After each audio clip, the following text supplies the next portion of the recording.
Iran menegaskan Selat Hormuz berada di bawah kendalinya dan membantah klaim Presiden Donald Trump. Fakta Mekah memperluas pertahanan saat memanas konflik Timur Tengah.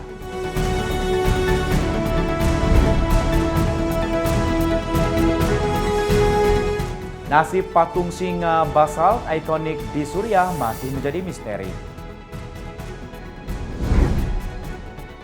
Halo pemirsa, apa kabar Anda hari ini? Anda menyaksikan program Mata Dunia, program yang memberikan informasi dari berbagai penjuru belahan dunia. Bersama saya, Ishakan.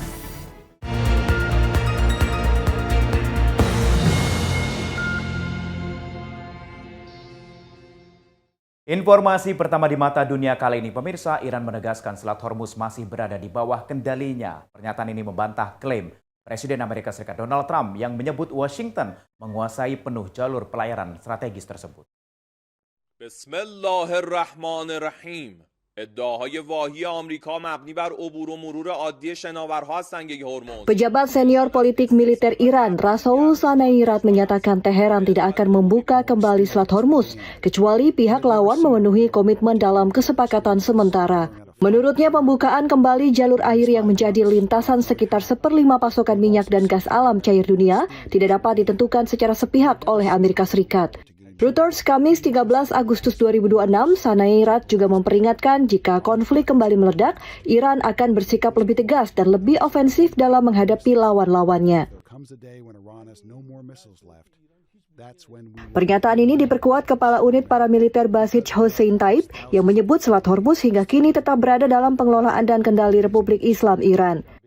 Ketegangan di kawasan Teluk memanas sejak perang antara Amerika Serikat, Israel, dan Iran pecah pada akhir Februari 2026. Meski sempat tercapai kesepakatan gencatan senjata dan pemulihan kebebasan navigasi, kesepakatan ini kemudian runtuh setelah serangan terbatas kembali terjadi di Selat Hormuz. Ya, klaim Presiden Amerika Serikat Donald Trump yang menyebut Washington menguasai penuh Selat Hormuz berbanding terbalik dengan kondisi di lapangan. Lalu lintas kapal di jalur energi dunia ini justru merosot tajam akibat ketegangan yang terus berlanjut. Presiden Amerika Serikat Donald Trump mengklaim menguasai penuh Selat Hormuz, namun lalu lintas kapal malah anjlok. Data pelacakan kapal menunjukkan pada 11 Agustus 2026 hanya 14 kapal melintas di Selat Hormuz. Angka ini jauh di bawah rata-rata sebelum perang yang mencapai lebih dari 130 kapal per hari. Analis menilai Iran berhasil menekan arus pelayaran dengan memanfaatkan kecemasan pemilik kapal, kapten, dan perusahaan asuransi terhadap risiko serangan rudal dan drone. Meski Angkatan Laut Amerika Serikat mengawal sejumlah tanker di perairan Oman, mayoritas kapal tetap menghindari koridor yang diklaim dilindungi Washington. Data firma Kepler menyebut hanya 2 dari 166 perlintasan pada Agustus yang menggunakan rute di sepanjang pantai Oman. Sebagian kapal memilih rute yang dikelola Iran, sementara sebagian lain mematikan pemancar lokasi agar tidak terdeteksi. Badan Energi Internasional menyatakan Selat Hormuz secara efektif kembali tertutup setelah kesepakatan pembukaan jalur pada Juni runtuh Juli 2026. Dampaknya tarif asuransi risiko perang melonjak hingga 10% dari nilai kapal, menambah biaya jutaan dolar untuk satu kali pelayaran tanker besar. Konflik meluas ke Selat Bab al-Mandeb di Laut Merah. Kelompok Houthi menyerang kapal kargo berbendera Tanzania menyebabkan 4 pelaut tewas. Klaim Presiden Amerika Serikat Donald Trump yang menyebut Washington menguasai penuh Selat Hormuz belum tercermin di lapangan. Mayoritas kapal masih melintas justru memilih rute di bawah pengawasan Iran. Data pelacakan maritim menunjukkan lalu lintas di Selat Hormuz merosot drastis. Dari lebih dari 130 kapal per hari sebelum perang menjadi hanya 14 kapal. Sebagian besar kapal tetap beroperasi memilih rute pelayaran di bawah pengawasan Iran. Sementara sebagian lain mematikan sinyal navigasi untuk menghindari risiko di kawasan tersebut. Analis menilai Iran berhasil menciptakan kendali de facto dengan memanfaatkan ancaman rudal dan drone yang membuat pemilik kapal serta perusahaan asuransi enggan mengambil risiko. Meski demikian, Presiden Amerika Serikat Donald Trump tetap menegaskan bahwa militer Amerika Serikat memegang kendali penuh atas Selat Hormuz dan yakin posisi tersebut dapat dipertahankan. Badan Energi Internasional dan data Kepler menyebut Selat Hormuz secara efektif kembali tertutup setelah kesepakatan sementara runtuh. Akibatnya, premi asuransi risiko perang melonjak dari 0,25% menjadi 10% dari nilai kapal, menambah biaya hingga $10 juta untuk satu kali pelayaran tanker besar. Konflik juga meluas ke Selat Bab al-Mandeb di Laut Merah setelah serangan Houthi terhadap kapal kargo berbendera Tanzania menyebabkan 4 pelaut tewas. Ya, pemirsa, ancaman berkepanjangan di Selat Hormuz ini memaksa negara-negara Teluk mencari rute alternatif demi menjaga ekspor energi tetap berjalan. Namun sebagian besar opsi yang masih dimiliki keterbatasan, kapasitas, dan juga risiko keamanan. Blokade dan ketidakpastian di Selat Hormuz mendorong negara-negara pengekspor minyak mempercepat penggunaan jalur alternatif demi menjaga pasokan energi ke pasar dunia. Arab Saudi menjadi negara paling siap mengalihkan ekspor melalui East-West Pipeline menuju pelabuhan Yanbu di Laut Merah. Data Port Watch IMF menunjukkan pengiriman melalui Laut Merah meningkat tajam dan berhasil menggantikan lebih dari 60% volume yang hilang dari Teluk Persia. Sementara itu, Uni Emirat Arab masih menghadapi kendala. Meski memiliki pipa Edkop dan pelabuhan Fujairah di luar Selat Hormuz, fasilitas tersebut rentan terhadap serangan drone dan rudal. Berbagai usulan pembangunan pipa baru termasuk jalur Basra Aqaba dan Basra Oman diperkirakan memerlukan waktu 5 hingga 7 tahun serta investasi hingga belasan miliar dolar. Israel mengusulkan koridor energi menuju pelabuhan Mediterania. Para analis menilai pipa maupun pelabuhan berisiko menjadi sasaran serangan saat konflik berlangsung. Qatar, Kuwait, dan Bahrain dinilai paling rentan karena tidak memiliki akses langsung keluar Teluk Persia tanpa melalui Selat Hormuz. Meski berbagai alternatif mulai dikembangkan, para pakar menegaskan Selat Hormuz masih menjadi jalur sulit digantikan karena menampung sekitar 20 juta barel minyak dan produk energi setiap hari. Mata Dunia akan kembali usai jeda, tetaplah bersama kami.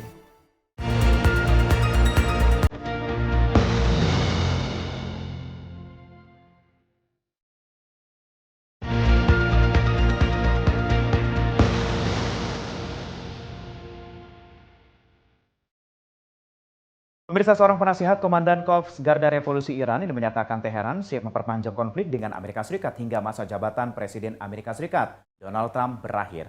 Pernyataan ini muncul di tengah mandeknya perundingan damai kedua negara. ادعاهای واهی آمریکا مبنی بر عبور و مرور عادی شناورها از تنگه هرمز که نشان از استیصال و در Penasihat Komandan Korps Garda Revolusi Iran atau IRGZ Muhammad Reza Naqvi pada Rabu 12 Agustus 2026 menyatakan strategi Iran adalah membangun daya tangkal dengan memperpanjang perang dan menguras kekuatan lawan. Menurut Naqvi, langkah ini diharapkan membuat negara lain berpikir ulang sebelum menyerang Iran di masa mendatang. Pernyataan disampaikan saat perundingan damai Amerika Serikat dan Iran belum mencapai terobosan meski Pakistan sempat mengumumkan perpanjangan gencatan senjata. Dalam wawancara, Naqvi mengklaim Iran berada di pihak yang menang dan menilai Washington terus mengubah tujuan operasi selama perang berlangsung. Naqvi menegaskan Iran masih terus memproduksi rudal dan mengancam menargetkan kepentingan ekonomi Amerika Serikat di berbagai belahan dunia jika konflik terus berlanjut. Naqvi juga menyebut pengalaman 5 bulan perang membuat Iran menilai kekuatan militer Amerika Serikat tidak sekuat selama ini diperkirakan. Mengenai Selat Hormuz, Naqvi mengisyaratkan kapal-kapal melintas di luar pengawasan Iran berisiko dianggap membawa pasokan bagi pihak musuh. Pemirsa, Iran terus menyesuaikan strategi militernya untuk menghadapi pertahanan udara Amerika Serikat. Salah satu taktik yang dipakai adalah mengadopsi pola serangan gabungan rudal dan juga drone yang banyak digunakan dalam perang Ukraina. Iran mengembangkan taktik serangan menghadapi pertahanan udara Amerika Serikat sejak perang pada Sabtu 28 Februari 2026. Laporan The New York Times Selasa 11 Agustus 2026 menyebut Iran mempelajari cara Rusia menggabungkan rudal balistik, rudal jelajah, dan drone untuk membebani sistem pertahanan udara lawan. Taktik serupa terlihat dalam serangan terhadap 3 pangkalan militer Amerika Serikat di Yordania pada Juli 2026. Dalam serangan, Iran meluncurkan gelombang rudal dan drone termasuk rudal yang mampu berubah arah untuk menyulitkan pencegatan. Pada hari kelima, satu rudal berhasil menembus pertahanan dan menghantam barak di salah satu pangkalan, menyebabkan 3 tentara Amerika Serikat tewas dan lebih dari 100 orang terluka. Laporan ini juga menyorot tekanan terhadap sistem Patriot milik Amerika Serikat yang telah menggunakan lebih dari 1.500 rudal pencegat selama konflik berlangsung.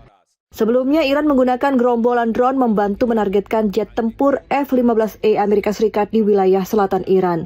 Para pengamat menilai kombinasi taktik baru, fasilitas bawah tanah, dan serangan dari berbagai arah membuat tekanan terhadap pertahanan Amerika Serikat semakin besar.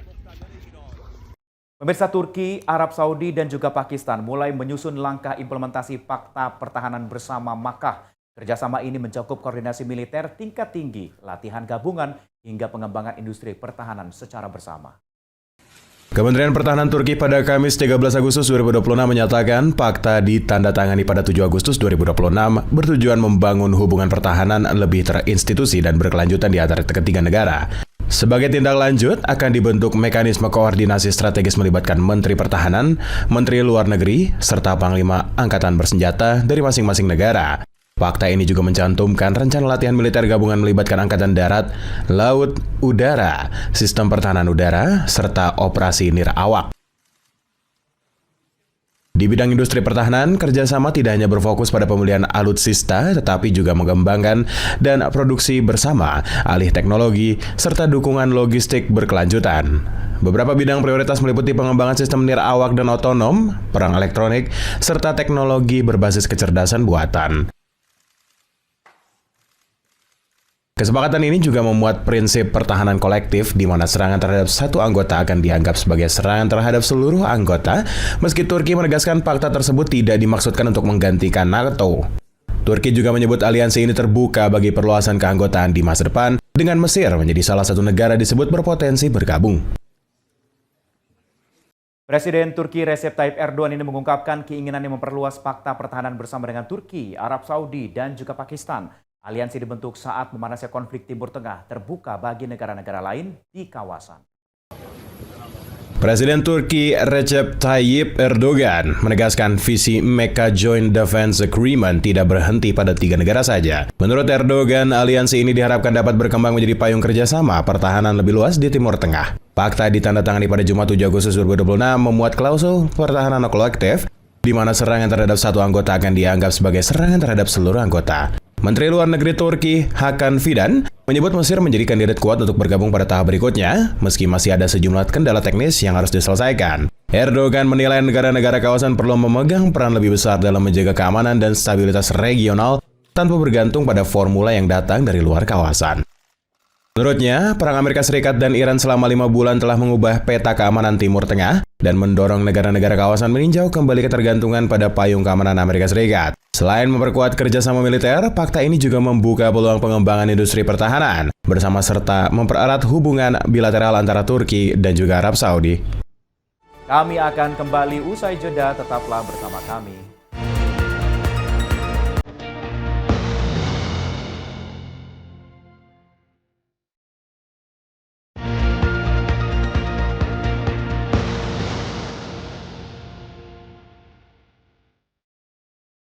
Dream Island di Moskow ini membuka area ekstrim baru dengan beragam wahana berteknologi tinggi. Salah satu atraksi utamanya adalah menara jatuh yang berputar setinggi 68 meter diklaim menjadi tertinggi di Rusia. Pengunjung pertama langsung menjajal 5 zona bertema menawarkan beragam wahana ekstrim, kafe, dan area rekreasi baru dibuka. Direktur Utama Dream Island, Boris Pishik, menyatakan seluruh wahana dirancang agar tetap dapat beroperasi dalam berbagai kondisi cuaca. Namun, area luar ruang akan ditutup selama musim dingin. Salah satu atraksi yang paling menonjol adalah menara jatuh berputar setinggi 68 meter yang menjadi tertinggi di Rusia.